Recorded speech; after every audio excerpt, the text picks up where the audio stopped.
my viewers, please help me welcome and Otumba engineer Dr. Adewale Adenaike. Thank you so much. I wish this was a big hall and then the whole crowd would just stand up to receive you. Thank you so much. You have the floor right now. Thank you, sir. Thank you very much, Jay. And it's an honor to be invited to be part of this discourse. Like I always say, there will be no me or you without teachers. I've said this at different forums. We cannot relegate the teaching profession to the rear. It has to be on the front burner because without education, there is no direction the country will go. If you want to have any meaningful development in any country, you need to invest in education. You need to invest in your children. You need to invest in the people. And education is the bedrock of any development. And of course, who amongst us who has never been through a teacher? Sometime yesterday, I was in Ogun State where I was telling them that, look, the teachers I had in primary school gave me the confidence to become the person I am today. And that was a time when teaching profession was the main profession, was the mainstay of the society, where after God, the deputy gods and the semi-demigods were teachers. If you are living in a village and you hear that your teachers are in the next village, you have to go quickly, clean yourself up, carry your books, and start reading. You know, all of that is gone. Now, if you notice, when somebody wants to study civil engineering, medicine, and the like, what they'll be asking you is A grades at your either GCSE, that is WAEC, or A levels. But if you want to study education, you are allowed to come with a C's and D's and E's of this world. How can a CDE teacher produce an A student? For me, it's an aberration. It doesn't doubt. For me, if you want to go into the teaching profession, you have to be up there amongst the best. Teaching profession is not an option. It's not like, oh, it's second option, or because I've looked for work everywhere, I couldn't find any, therefore I can go teaching. That is not a teacher. A teacher, you must have the passion. You must have the willingness to impact knowledge. It's different from just, oh, I'm a pharmacist. Because if you go to some banks nowadays, you'll find pharmacists working in the bank. Then why did you go study pharmacy if you're going to work in the bank? You know, and these are all the things that are causing troubles in our society. Now, let me tell you, in the ministry where I work, for the Honourable Minister of State for Education, Honourable Chukwuemeka Nwajuba, for our own unity schools, the federal government has employed a good number of teachers, you know, to fill the existing vacancies. However, we still need more because we know we can never have enough of good teachers. Not just anybody who says he wants a teaching profession. You have to be ready to teach. Not that you will spend half of your time in a farm somewhere or doing some business, sachet water business, half of the day, and then half of the day you come. That is not a teacher. We want teachers who will lead society. We want teachers who will build our society. You know, the federal government, through the agencies under the Federal Ministry of Education, we are conducting training programs and retraining programs of teachers. Notable among such are, you know, the Teachers Registration Council. You know, they are doing all this mandatory professional development training. The TRCN also is organizing digital literacy training program for teachers across the country. The whole idea of this is to bring our teachers to today's reality. You have to bring them up to today's reality. It's important for us to know that you cannot give what you don't have. You are asking a teacher to teach people how to use the computer. He has never owned a laptop in his life. So how is he going to do it? So it's important that we have to change the narrative. And this government, under the leadership of President Muhammadu Buhari, is beginning to look at the need to incentivize the profession, to make it more attractive for the best brains to join the teaching profession. addressing this issue, I remember during the World Teachers Day in 2020, the president announced the approval of several incentives for Nigerian teachers. Hopefully, this will go a long way, to address the issue of teachers.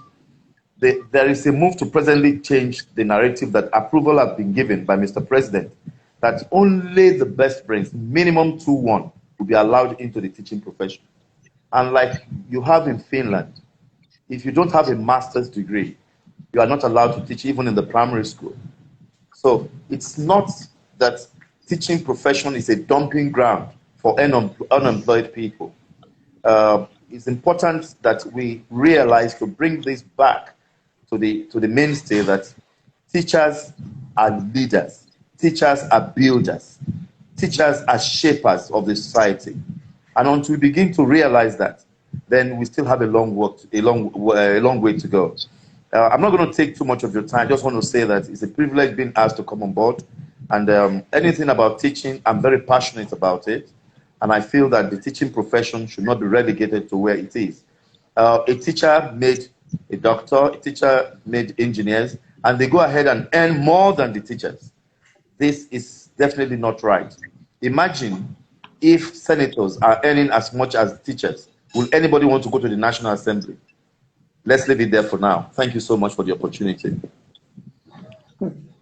Thank you so much. Thank you so much.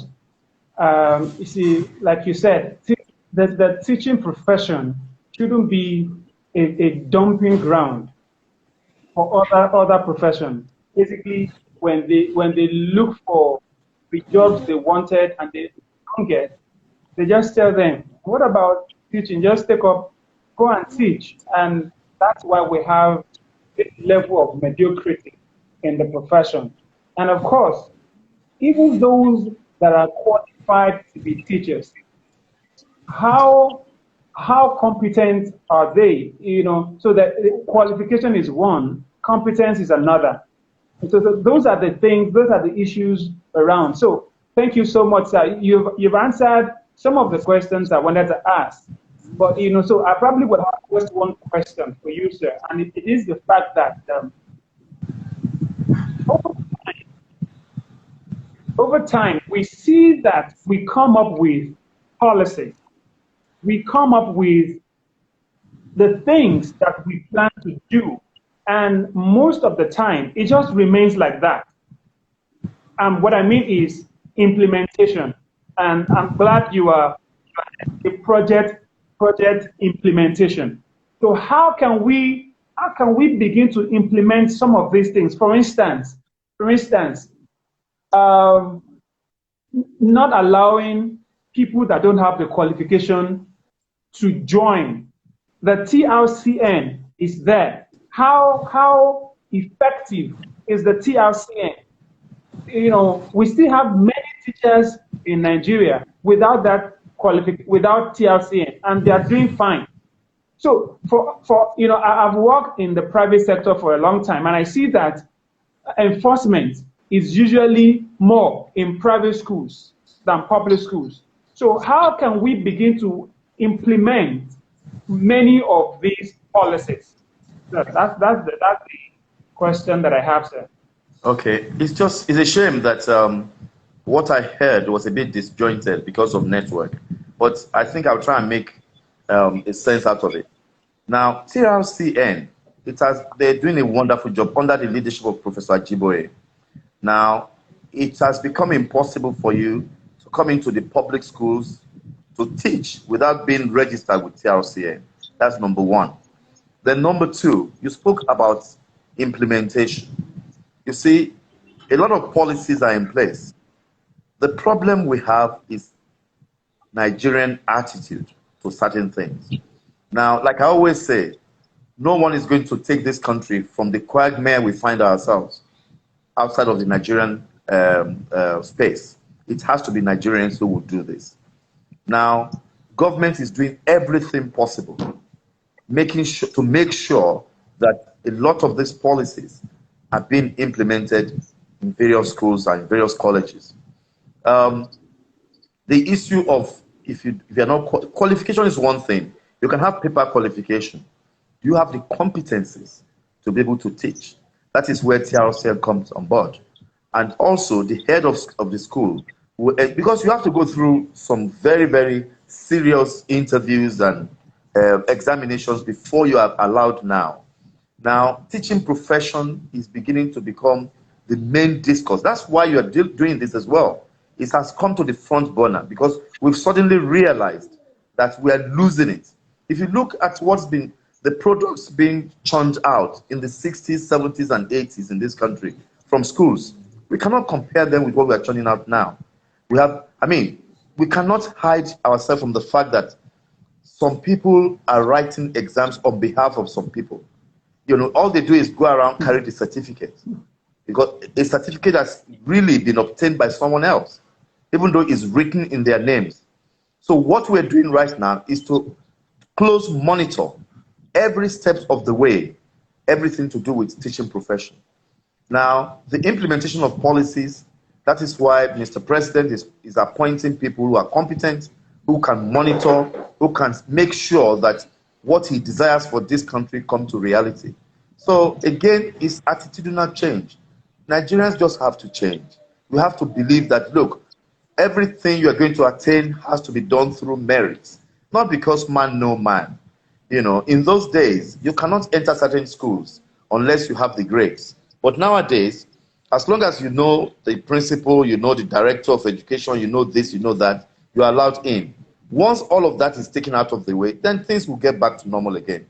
My position. Thank you. Thank you so much, sir.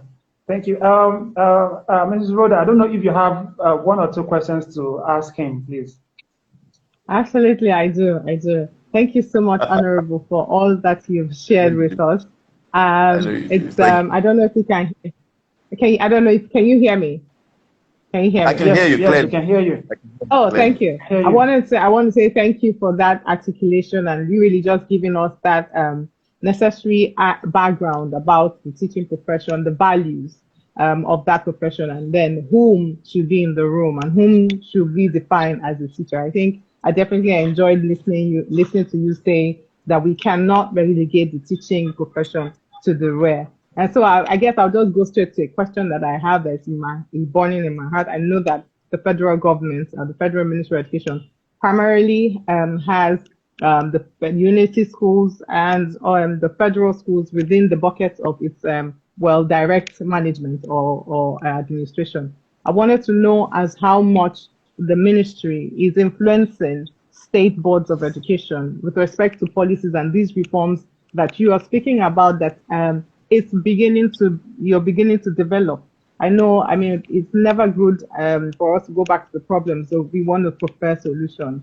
And going around different states in Nigeria and working with different state governments in Nigeria, I still see that teachers, the crop of teachers that we have, really do need to either be completely revamped, removed, or restored. And so I wanted to know, direct question is, what's the influence of the ministry, the Federal Ministry of Education, state boards, you drive policy for changes within those states? Thank you so much, Rhoda.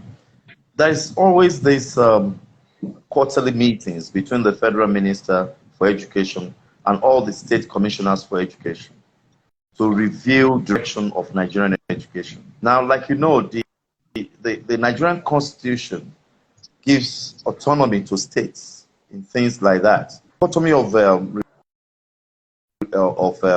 responsibility, of course, affects how things are done. However, because we are talking about Nigerian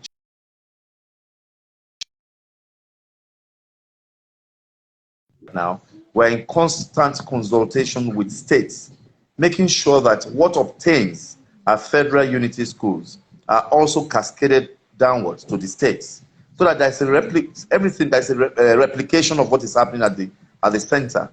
Now, you can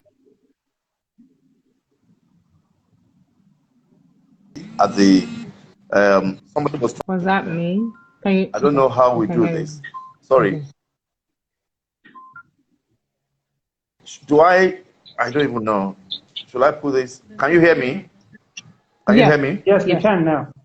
Okay. Yes, we can. Now, what is happening is we are in consultation with state governments for them to actually, apart from what they are doing, we are also letting them know there is need for training, retraining, and if a teacher is found incompetent, there's no need to sack the teacher. You can reassign the teacher to do other duties.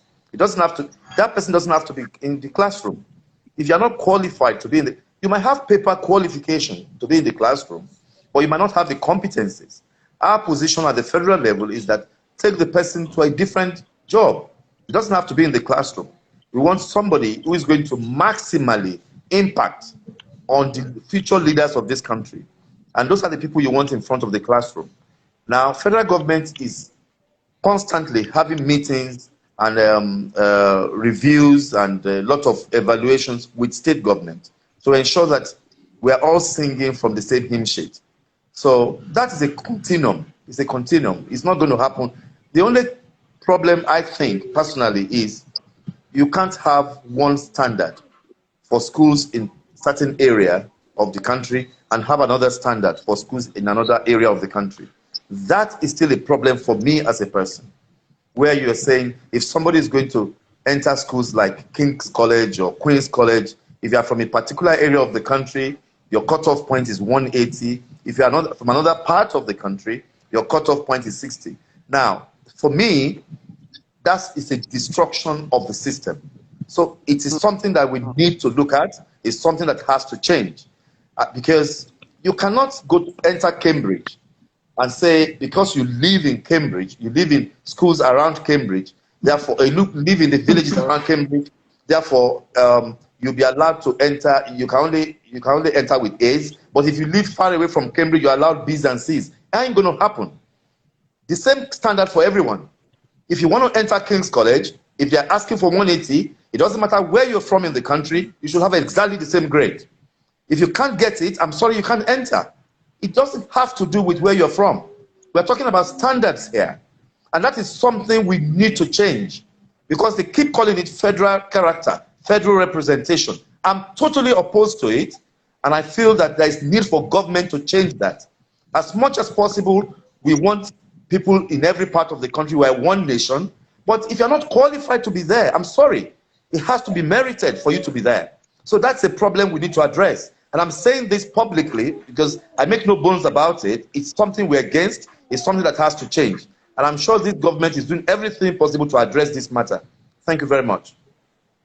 Wow. Thank you so much. Wow. I really appreciate that. I really, really appreciate, this one solid reform that needs to be done. And it means a lot to me knowing that there is you, for what you stand for and the department in which you work, that you actually have this voice around standards, and it's very, very critical to me. And the reason why I even asked that question, I guess, Seyi, if I could just take 1 more minute, with the Honourable, you never get a chance to so often. The reason why I asked that is because, basic education is not really, especially when it comes to primary education or early childhood and primary education, it's really not the forte of the federal government. Here we are seeing a number of states having primary school leavers that cannot read a primary 2 passage.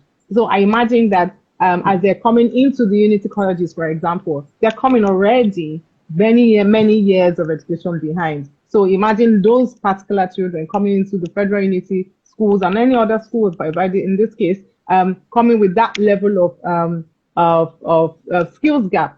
And then imagine then handing them over to teachers who really don't know what the concept of managing children that come into the schools with various levels. So in that case, I'm hoping that, and not to stretch it, that there's so much more reforms coming from your table to the Minister of State of Education and to the actual Minister of Education. And we're looking forward to a lot more reforms. There's a lot to ask you, but I guess I can't take it too much further than that. But thank you for sharing that, at least one solid example of a reform that needs to be done. Thank you. Thank you so much. I appreciate it. Thank you so much, sir. Thank you so much, sir. Just the same way we're clamoring for restructuring in Nigeria, it's the same thing. We're clamoring for reforms in education so that some of these things can begin to fizzle out. So thank you so much. So I'll just bring up